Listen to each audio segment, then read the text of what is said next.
world where nostalgia and wonder abound. Folks flock together, admiring the mighty, the marvelous, the super. Have you pondered how to begin your wanderings of the nerd realms? Well, hot dame! Welcome to the Dame Patrol. Your vigilant Mrs. 3 are here delivering the news, cues, and reviews from across the geek world. Get a move on, gals. Your vigil has begun.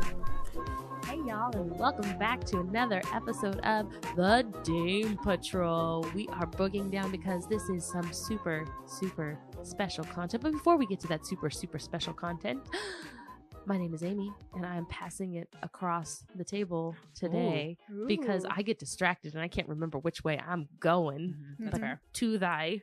Hello, I'm Erminia, also known as Minnie, your strongest dame here on this extra content for you guys.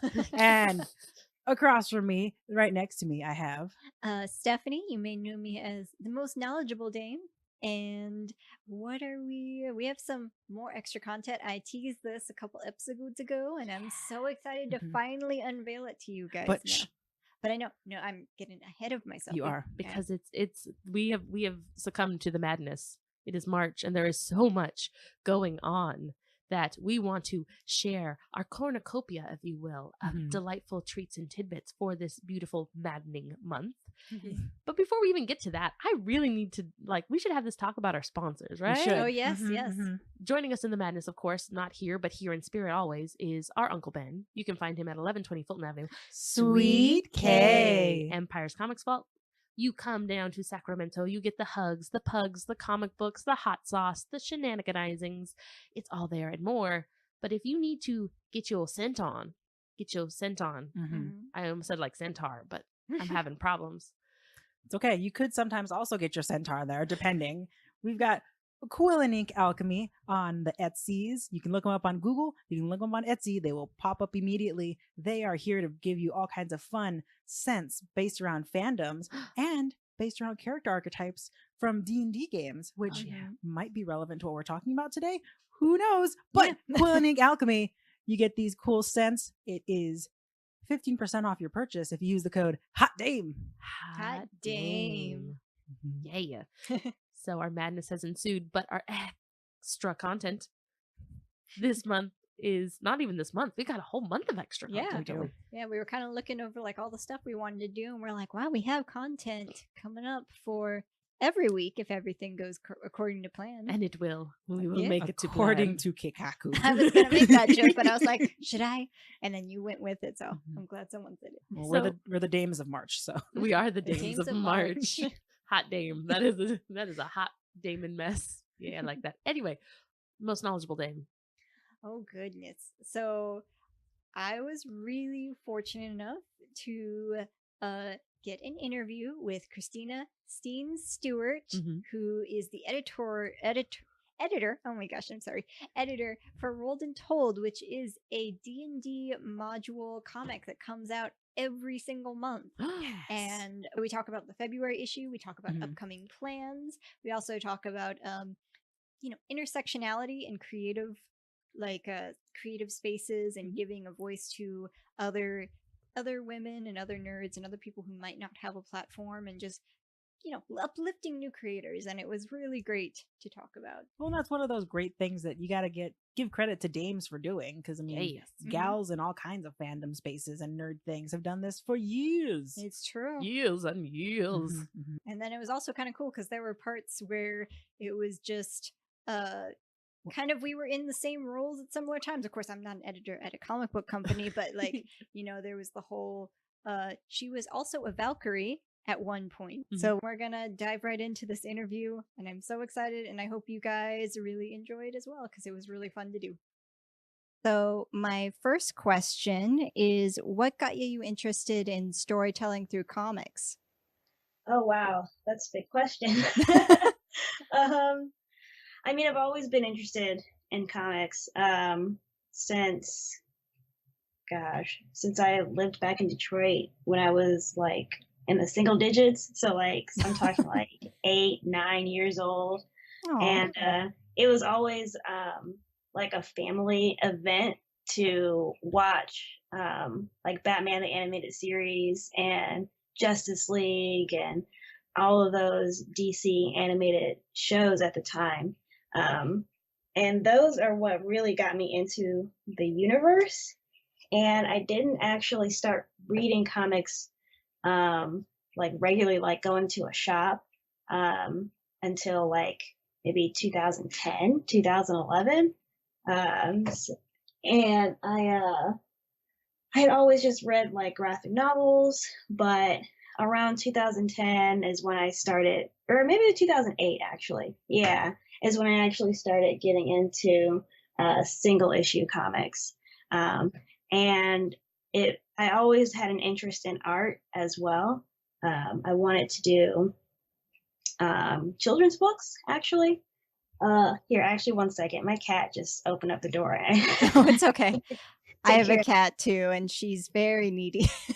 Yeah. Okay. Sorry. Oh, it's all good. So anyway, yeah. So I'd always been interested in art, and I went to school for art, and I didn't really know exactly what I wanted to do with it. But it wasn't until I started working at a comic shop in 2011 where I started considering the idea of actually doing comics myself and like as a profession or a career. I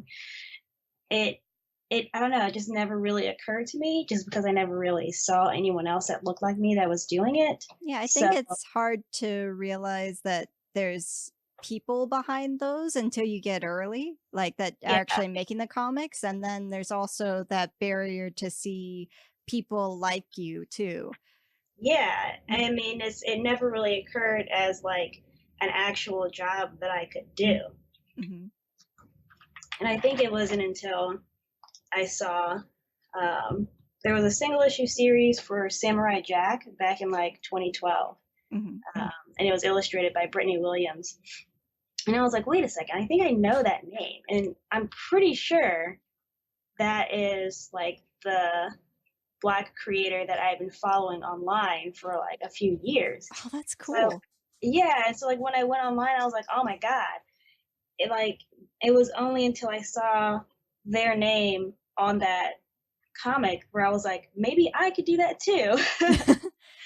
Yeah, no, like seeing someone like you is a really big inspiration and also kind of can help spark something. So that's really like kind of cool. Also, a lot of your like the stuff that inspired you just sounds really familiar because that was also I worked in a comic book shop around that time, and then also just Batman and Justice League. So I was like, this is really familiar.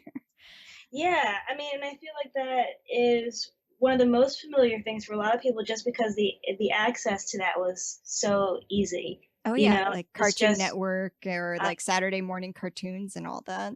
Yeah, exactly. And I think that's why it was so interesting when people would always ask me when I was younger, like, do you like superheroes and comics and stuff? I'm like, yeah, of course I do.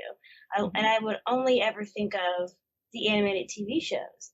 I never even thought to go into a comic shop until a friend of mine in college, he was like, I really want to start getting into comics. I found a comic shop that maybe we could go to, and we went together. And it was like, how come I've never done this before? Right. I guess I didn't have any like friends or family that ever did it, so it never crossed my mind. And after getting really into comics around 2008, 2009, I was like, oh, this is not good. I'm going to be here forever.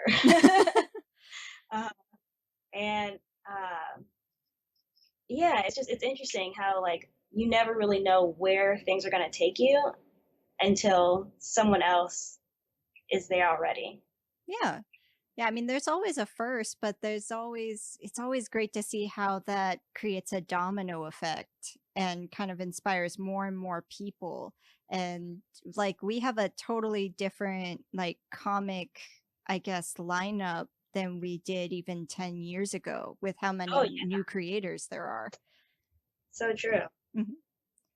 I think that kind of covered part of my second question, but I like kind of the way those flowed together, so I'm really happy with that. So one thing I noticed is that you did archival quality with Oni Press. So Yes. my next question was, what led you to Lionforge? Okay, so I actually got my book deal with Oni before I started working at Lionforge. Mm-hmm. So I had met Ivy Noel Weir, my creative partner, through the Valkyries, which was the Facebook group for women who worked in comics retail, and we just kind of clicked. Mm-hmm. And she asked if she wanted to do, a webcomic with her, and I was like, absolutely. I've been looking for a chance to do something a little more long form, because at that time I was only doing like illustrations and like short comics and whatnot. And when she asked about the webcomic, we both saw that Oni was also doing open submissions for the first time. And we were thinking, well, I mean, we might as well give it a try, because even if we don't get in, we're still going to put it online anyway. So we really have literally nothing to lose.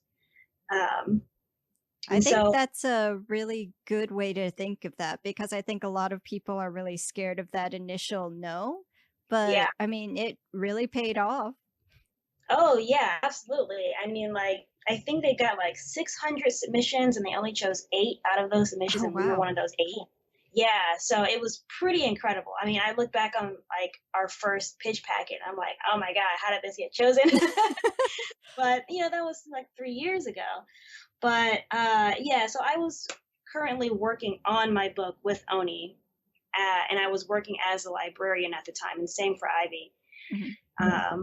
But I was looking to get into a different field, just because librarianship doesn't pay very much. Unfortunately. Unfortunately, yeah. And that's when I applied to be the social media and community manager for Lionforge. And I had known Lionforge for a while because, I live in St. Louis. And when the founders started the company, of course I knew about it. I was working at a comic shop then. So I was like, oh yeah, I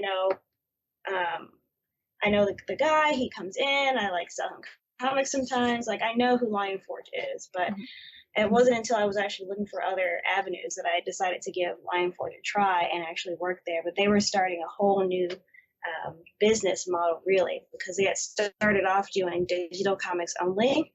Okay. And then they were like, well, that didn't pan out as well as we thought it was going to, which, hey, that's what happens.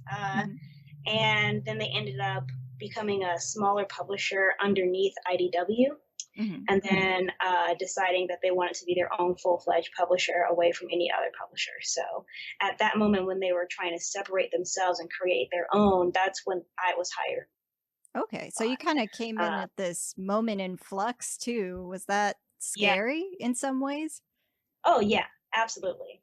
I mean, because I don't know, I mean, I've been in the comics industry in a multitude of ways, as a creator, as a retailer, as a librarian. And so to get into it as a publisher, I was excited to give that other avenue a try. But it was also like, what is actually going on?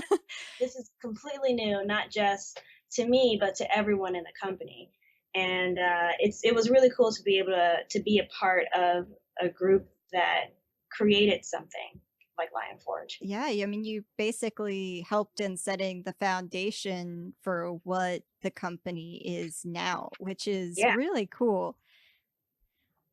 Like, I appreciate a lot of the stuff that they're trying to do, which is like a lot of diversity, and especially with Rolled and Told, showing the more diverse like aspects of the tabletop community. Yeah, and so that was really interesting. So I started at Lionforge as social media and community management, but what was really cool about Lionforge is that when we were a smaller company, so many of us were, oh my God, sorry, my cat again. It's okay. Cat's gonna be a cat.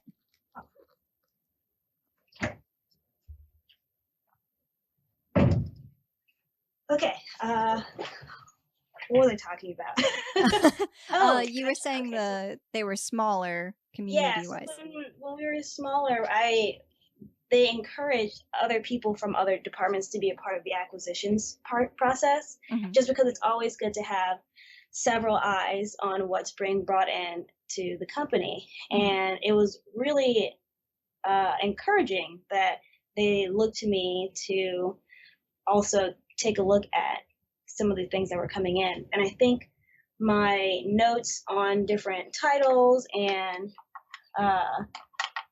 being able to actually see things from different vantage points is what it got them to see that I could be a good editor. And when I started editorial, Roll and Toll was actually my very first project. And what's funny about that is that there wasn't a whole lot of direction. Just making it up as you go. Yeah. I mean, the basics were, it was going to be a monthly series where adventure modules would be in it, art would be in it, 64 pages. That's it. Oh, so not even the whole article either. Oh, yeah. They're like maybe articles as well. And so I was like, okay, cool. So adventures, articles, art. Got it. Just do the rest. It's like the draw the owl instruction where then it's like draw the circle, draw the rest. Yeah, exactly. And that in between was probably where I got most of my education about editorial and tabletop role-playing games, honestly. Because I played some tabletop games. You know, I played Mage, The Ascension. I played some Dungeons and Dragons, Starfinder. So, like, I had a pretty good idea of the landscape of the tabletop industry.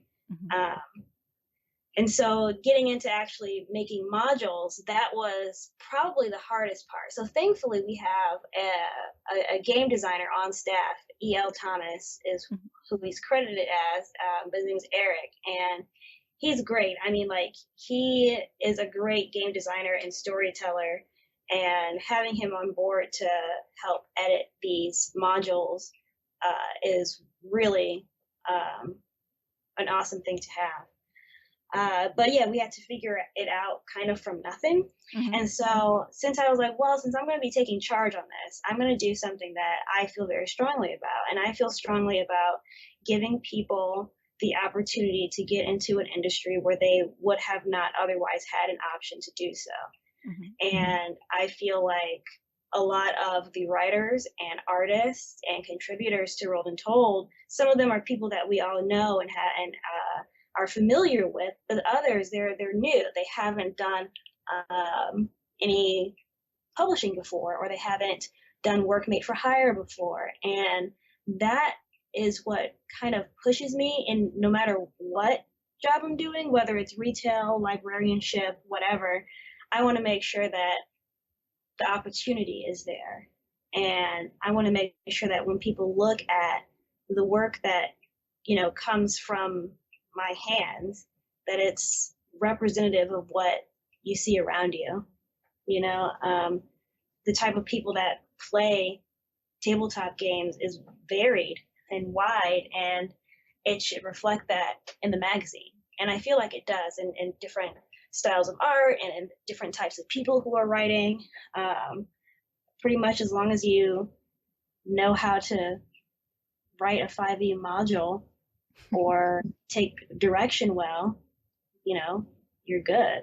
Yeah, no, and I think that comes through in the work, just with like all those things, like with you're getting these fresh new takes. It's not some of the things that you're hearing in other, I guess, D&D sort of advice, like articles that you might find, because I feel sometimes can be an echo chamber if you're not letting more people like speak their mind, or you're staying with the old guard sort of way of thinking.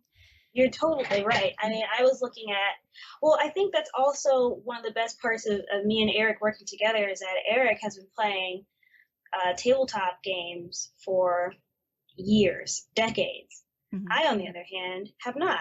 So, and because it's my job, I don't tend to do it outside of work. That's fair. How it is.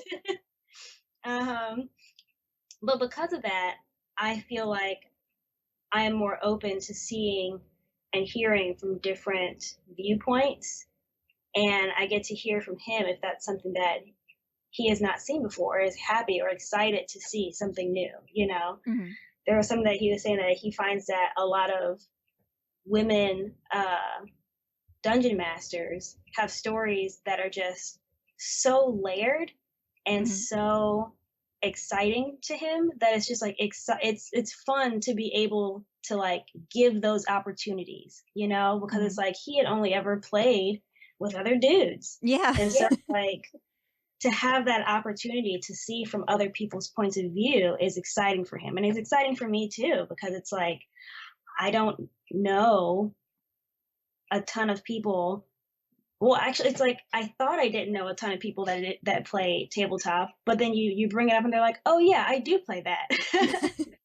Yeah, I feel it's something a lot of people used to put on like as I do it, but you don't really talk about it. But in recent Right. years, it's kind of become more accepted and even like celebrated in many ways. Like there are after school programs that now encourage kids to play D&D, which it's come so far now. I know. It's wild to think about. And then like one of our contributors, Jen Vaughn, she does D20 Dames, and she is always talking about all the different kind of programs and school focused Dungeons and Dragons programming that she is a part of where she lives. And it's just like, that's so cool that that's an option for people, you know? And I really want that. Like, that's one of the things that I like about Rolled and Told as well, is that you can pick up an issue and you can just drop it into your campaign. It's like really nice and simple. I mean, it still does require you to look at some of the core rule books, but we want to make sure that it's legible enough for novices so that they could take what we're doing and still make it their own without having to know a whole lot about the rule sets, you know? Yeah. And I think that's one of the things that drew me to it was when I got the free issue that you guys put out, which was the like experienced adventures having this basement dungeon like 1 hour campaign. Yeah. And it's just that just was great because it's like you have the maps there, you have the characters, but it's still something that like, you know, works and you can adjust it and still make it your own or put your own characters in, but there's enough there for new DMs or dungeon masters to deal with, which I think is great because it's very scary when you're running your own game. Oh yeah, you don't know like where to begin because there's so much of it, which is why I like all the different kinds of articles that we put in there, because some of them are pretty straight to the point of like, well, here's how to run a game if you've never done it before, like how to run your very first game. But then there are some in there where there's one coming out in issue 10 or 11, how to run like a massive multiplayer tabletop game. So like if you're running several campaigns simultaneously and then having event meetups where all of those different campaigns finally come together. Oh, wow. Yeah, I know. Like I would never do that. That sounds so much work. But like if you want, you now have an entryway to it, you know? But then it's also cool to get like weird articles. Like there's one that is DMing and spirituality and how it matches up with like seances and trying to reach the other side. I mean, it's like super high concept stuff, but I feel like it's interesting for everyone, whether you're currently running a game or not. Yeah, and I also appreciate that there's in the February issue, you guys have an article on what to do with romances within the game. Oh my gosh. Because I think that's very important because they can be fun when done with respect to everyone at the table. Because not everyone understands what that means. Yeah, for sure. I believe that one was written by Joseph Carricker Jr. And let me tell you, that article is incredible. I can't wait.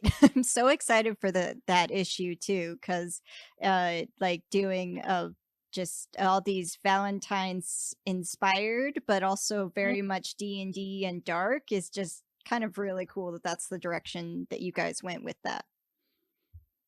Yeah, both of them are really great adventures. But what's cool also, I want to talk about that article again. This isn't giving away too much, but he does relate what he's writing back to Gail Simone's Women in Refrigerators. Oh. And how you shouldn't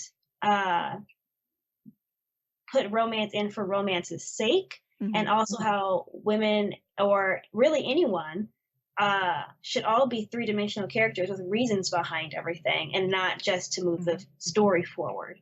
And that works not just in comics, but in gaming as well.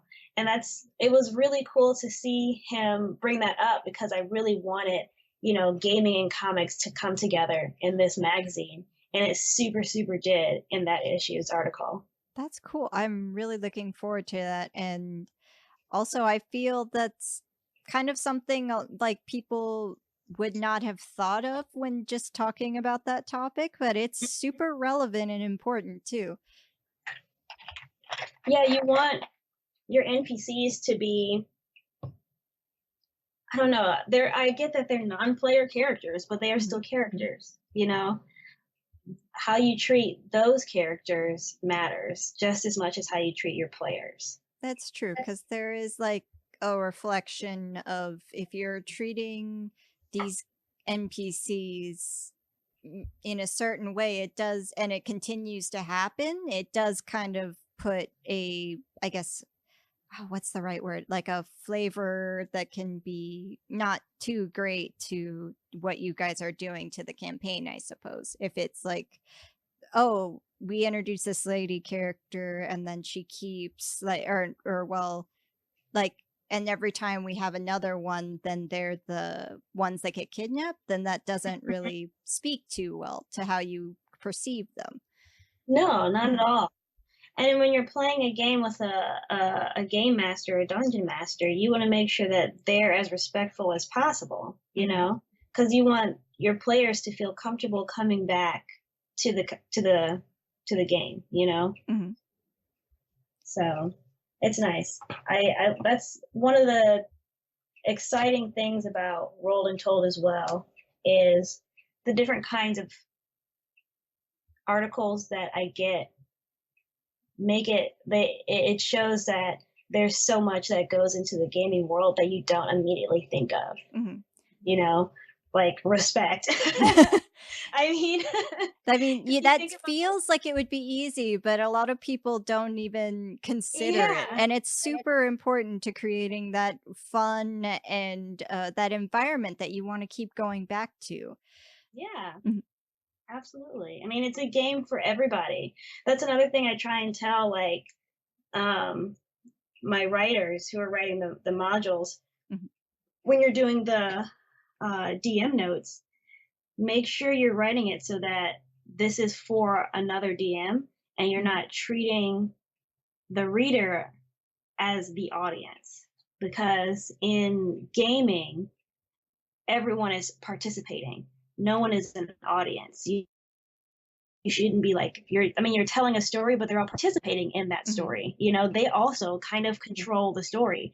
And I think that is kind of similar to one of the articles in issue 5 on railroading. It's very easy for people who really want to focus on their own writing to railroad the players, but you have to remember that this is a game, and in the sense of the game, everyone should be having fun instead of just listening to someone's story. If they wanted that, they just go read a comic. And it comes full circle. So another question I wanted to ask, and also what inspired me to reach out for an interview, was your comic that you did, where you explain the future things that were in store for Rolled and Told. And I just wanted to ask if there was anything you'd like to maybe share about that, like the future of it. Yeah, absolutely. So I want to make sure that we get more back matter materials in there. Obviously, the modules are the meat of the magazine, but I wanted there to be more as we grow. So we'll have like interviews. One of them I had an interview with a store owner who ran a charity event called Crit for Compassion. And basically they had a weekend where you could buy buffs to help you in your game, and that money went towards a charity for anti-bullying. Oh. And yeah, it was very sweet. And they have 4 stores, and so they got all of their stores to play Roll and Told at the same time, which was really, really cool, because they're like all in different places. So to see pictures of each of the stores playing the game was really, really cool. So we have an interview about that. We have a collected edition coming out in May. Oh, I'm gonna mark that down because I'm really excited to get something like that and maybe gift it to some people that I know would really love this.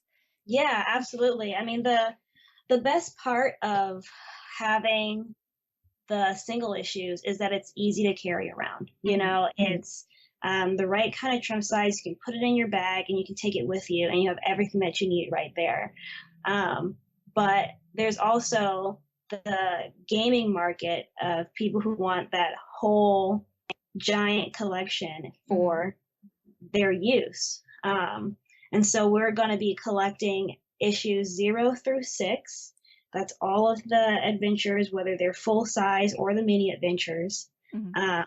All of the maps are going to be in there as well, and some extras from original character designs, some original cover designs from the single issues, some illustrations of the characters from other artists. So yeah, and it's really nice. I like that it's all together, so you have the option if you want to pick it up monthly or if you want to pick it up all at once. That's really cool. And I think a lot of people will like that will look really nice on the shelf with their other D&D books too. Oh yeah, for sure. And it's nice to have them all together, but there is something really helpful about having the option of a single issue as well that you can take with you to your campaigns. Because carrying around a lot of books can be especially heavy. when you're a DM. You have so many books. I know. So that's why it's good to have both, because even if you're running one of the adventures from like issue 4, you're not going to want to take the entire book with you. Just take issue 4 with you. Just nice and easy. Yep, exactly. And so yeah, it should be really nice. It's a big boy too. It's like 300 pages. Oh wow. Well, I'm gonna make sure to get that on pre-order already, because I definitely want to grab that. Yeah, I think February, let me see, March, April, May. I think in this next previews is when it'll be available for pre-order. Okay. And for listeners, I think I should say that previews in your local comic book shop are this big book that they can then order from. So if you want to grab Rolled and Told the collected volume, just have to go in and find it in there, and then, or they can help you find it in there, and then they can put that on order for you. One last question. We're hoping to make it for the podcast, like when we do interviews, just asking people this question: who's your favorite female character?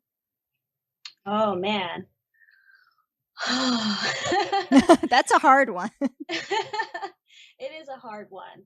So my favorite female anime character is Sailor Venus. My favorite my favorite female comic book character is currently a tie between Kamala Khan and Magic. Ooh. And my favorite female character from Rolled and Told is Vesca. Although, so in my mind, Vesca is non-binary. It's not like completely like out there like that, but anytime anyone uses Vesca in there, I always make sure to say they, them. Okay. Yeah, so Vesca is one, and then also Flake, who is in my mind genderless. Flick the Owl is my hero. Aw. So that's, I think, a lot of what I wanted to cover here. Thank you so much for talking with us. Yeah, of course. And there was also one more thing. Everyone should go to rolledandtold.com. It is a company website. So it's going to have all of the maps for each issue. So if you'd like to actually download the map and print it out instead of tearing it out of your book. I noticed that when I was doing research for this interview. I was like, oh, that's so great. Yeah, just because, I mean, I buy to use, but I understand some people buy to collect. So that's true. Get it all messed up. Yeah, there's also just extra stuff there too. I think you guys have a future interviews tab, if I remember correctly, or something. Yes. Yeah. So we'll take an article from the single issues that we want to spotlight, and that's going to go on the website. And it kind of gets people to realize, like, if you want more of this, get the single issue because you'll have 3 times as many articles. But also we'll have web exclusive stuff. So we've got NPCs that you can use in your campaign however you like. We give them an illustration and a character sheet in their stat block, and you can just use them however you like. And those are only going to be found on the website. You can't get those printed anywhere else. And then same thing, we have some instant encounters. So if you're looking for a short game to last you like 2 to 3 hours, we'll have those on there as well. Oh, that's really cool. So once again, that's rolledandtold.com. Well, thank you so much once again. You're welcome. Wow.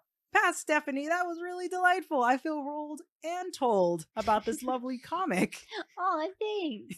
Also, special thanks to Christina, or to Stewart, as she likes to be called, for agreeing to do an interview in the first place. I was really happy about that and really honored.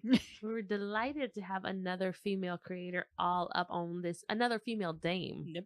Creating dame. Yep. Creating great content, and one that we actively get to see on our shelves, not just like in the spinny racks, but on our shelves at, you know, some of our comic book stores that we might happen to frequent. Speaking of comic book stores, I would definitely recommend, if this is a product Rolled and Told sounds interesting to you, I would recommend going to your local comic book store and asking them about individual issues or also the hardcover that should be coming up in previews, and then you can order that. Oh, snaps. And the collected hardcover, we talked about that in the episode, but just want to remind you guys because I really, really love that they're doing that.